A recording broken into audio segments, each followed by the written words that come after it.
Today, we're checking out the Liao T88, a 1500 watt off-road electric scooter that claims a top speed of 31 miles an hour and a range up to 40 miles. The T88 was built for pavement, gravel, and even dirt trails, meaning you could take this thing almost anywhere. But will it actually perform? In this video, we'll unbox it, assemble it, go over the specs, show you how everything works, and then take it out for a real test ride. I'll put timestamps below so you can find each section. Now let's get this box open.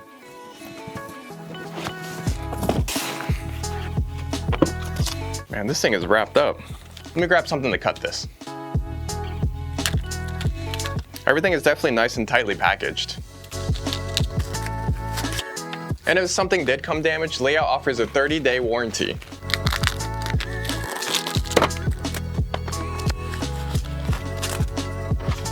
At first glance, this thing is heavy duty.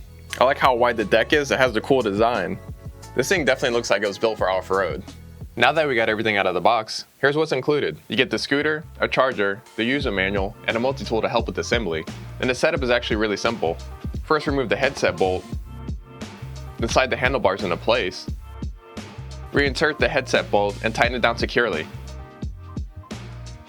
Next, tighten the handlebars to the stem using the two bolts, one on each side. Make sure everything is aligned with the front tire. Don't worry if it's not perfect, you can easily adjust this later.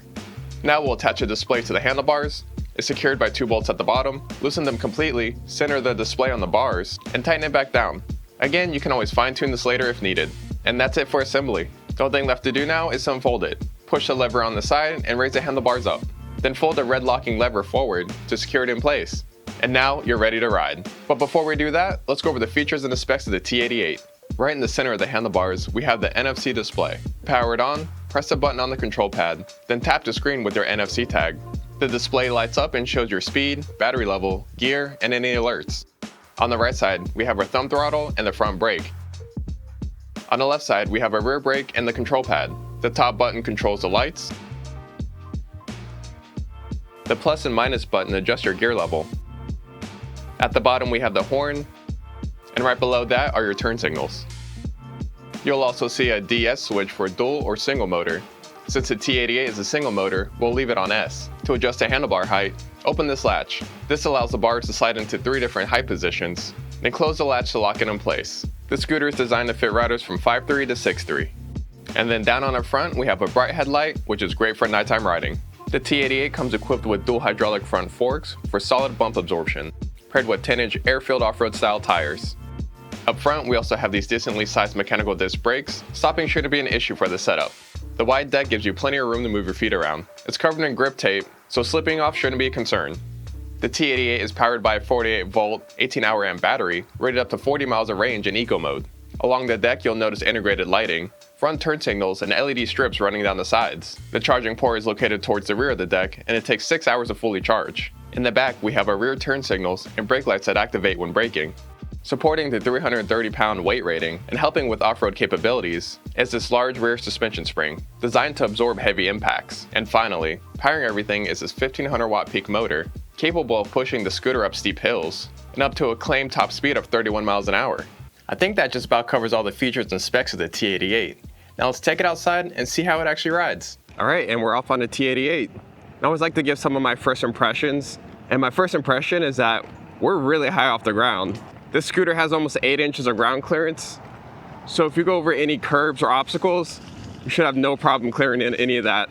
Now this scooter is built for all terrain, so like the sidewalks here, gravel, dirt roads, which we'll all be going on. But I'm going to start off on the sidewalk and see how it is cruising, and then we'll move on to the tougher terrain. But already on the sidewalk, since the scooter has 10-inch air-filled tires, has dual front hydraulic suspension, and one big spring in the rear to help with that compression, on the sidewalk this is a really smooth ride. Oh, look, a snake. And you really don't feel any of the bumps or cracks in the sidewalks. So I could already tell on long distance riding on sidewalks or anything that's smooth, this will be a great scooter, especially since it has cruise control. And to activate that, all you have to do is just hold down the throttle for about 5 seconds and it'll maintain that speed. And then if you need to get out of it, all you have to do is hit the throttle again or tap on the brakes to get out of it. But I really like the cruise control feature, especially since I end up doing longer distance rides. It makes the ride that much more comfortable. Right now I'm in gear 5, which the top speed should be 31. So we'll see how the acceleration is after I get the green light. All right, here we go.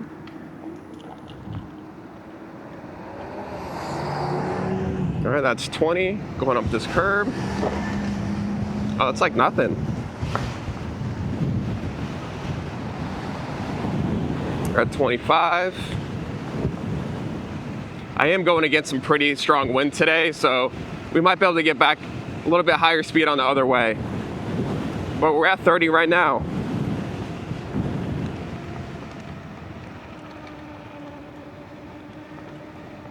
Oh, we got a turtle crossing right here.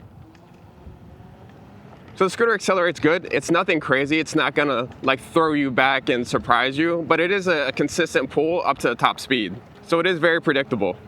And the one thing that I really like about this scooter, and it's actually the first scooter that I have with adjustable height, is that you have 3 different positions you can put it in. So it'll fit riders from 5'3" all the way to 6'2". And taking some of these corners, the scooter handle is really good. With the wide handlebars and this wide footboard, it gives you really good stance. Yeah, this handle's really good. Personally, I like it on the middle setting, because when you start going off-road and you want to get a little bit lower stance, that seems to be the best position for aggressive riding. But the handlebars are nice and wide, and it keeps you really stable. Overall, from the short ride so far, the scooter handle's really good. Like, you could really get aggressive with it if you want to. Let me see how these brakes work. So they do actually work really well. The back end came up a little bit, because if you grab too much of that front brake, I do think you'll endo. Let me see. Oh yeah. Man, the ground clearance on this is insane. This has to be the tallest scooter that I have. I'm excited to take it off-road later. Like I said before, the acceleration is good. It's nothing crazy, but it's really linear and very predictable. So let's go find a path, take this on some gravel road and see how it does there. But on our ride over there, I want to talk about layout. So over a year ago, I bought the SX10, which is a 2800 watt dual motor scooter, and it does over 40 miles an hour. And that has been my go-to scooter for as long as I had it, over a year now. I definitely have the most scooter time on that. I've done a full review and a 50-mile trip on that scooter. But recently, Layout reached out and asked me if I wanted to do a review of the T88. And I said all I had to do was give an honest review, and I said I can do that. Only because I've had great success with the SX10. And for me, this seems like a more toned down version of that, since this is a single motor and 1500 watts, but it gives off a lot of the same vibes. All right, found the first dirt road. Start going, get up to speed here and see how it feels. Honestly, it doesn't feel that much more different than the sidewalk. Now this is a pretty compact dirt road. With other scooters that I've taken out here before, it definitely gets rough out here. And this T80 is actually doing really great. Yeah, and we're holding at about 30 miles an hour.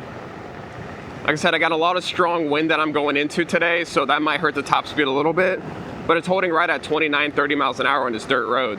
I barely feel any of the bumps or the rocks coming up through the handlebars, so this would definitely be another comfortable ride. All right, let me see how it brakes on the dirt here. Wow, this scooter stops really well. Even on the dirt, there wasn't too much slippage, but it slows you down quick. If you do pull back hard while accelerating, the front wheel will come up on you.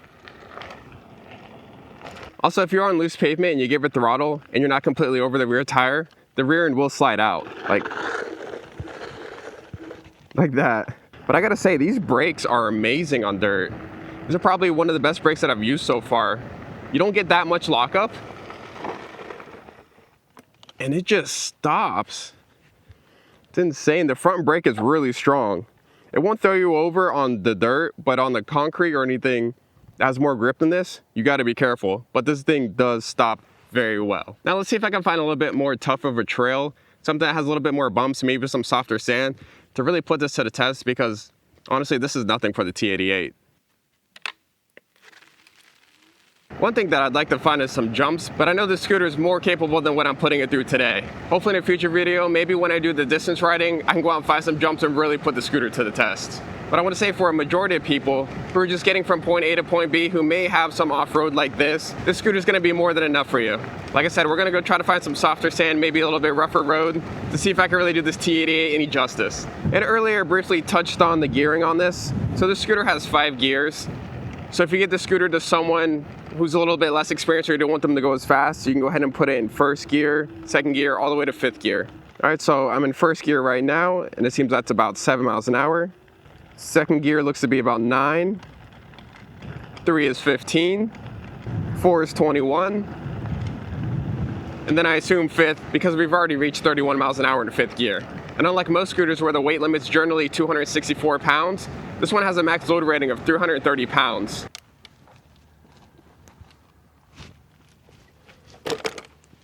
So all the main off-road trails are closed, but on this side there's some super soft sand. Unlike the other side that was packed with gravel, this is all soft sand. You can see it's kind of squirrely, but it's actually getting through it. I'm definitely not gonna be able to reach 30 miles an hour. Maybe on the more compact parts, because these are some pretty good off-road tires, but they're not super aggressive to where I would expect it to climb through deep sand like this, especially being a single motor. So the pavement, the dirt roads, and even the soft sand, it'll go through it. I would just be careful on any sand softer than this because the front handlebars might wash out. And if you go too slow, you might end up getting stuck since it's a single motor. But if you want a dual motor, you can always get the SX10. Like I said, I wish I had more places to ride, but a lot of these trails are closed off today. But I've been riding for almost an hour now, and definitely not at a slow pace either. We still have more than half the battery left. So I'm definitely going to be curious to how far we get when we do test the range on this. But Li-Out wanted me to give you guys an honest review of this scooter. And I gotta say, it is a great scooter. The scooter's meant to be for all terrains, and it has great height for that. It has really good tires that grip well. It has adjustable handlebar height so the scooter can fit almost anyone. It has a large platform for you to stand on that's really grippy. It has lights that run along the side for nighttime riding. It has a bright headlight, tail light. It has a nice, easy to use interface. Has turn signals, so there's not too much I can gripe about. I think this scooter definitely delivers for its price range, and it does everything that it's claimed. The only thing I need to do is take it out for a distance test when I have more time. But this is my first review, my first overall impressions, and I'm super satisfied with this. As I said before, if you're interested in the Li-Out T88 or any other Li-Out products, I'll have an affiliate link down below where you can buy it. The channel will receive a small commission to help us grow, so I appreciate the support, you guys. This will not be the last video you see on this. Be on the lookout for a distance ride with some more terrain testing. But as always, thanks for liking, thanks for subscribing. I really appreciate the support, everyone, and I'll catch you guys in the next one.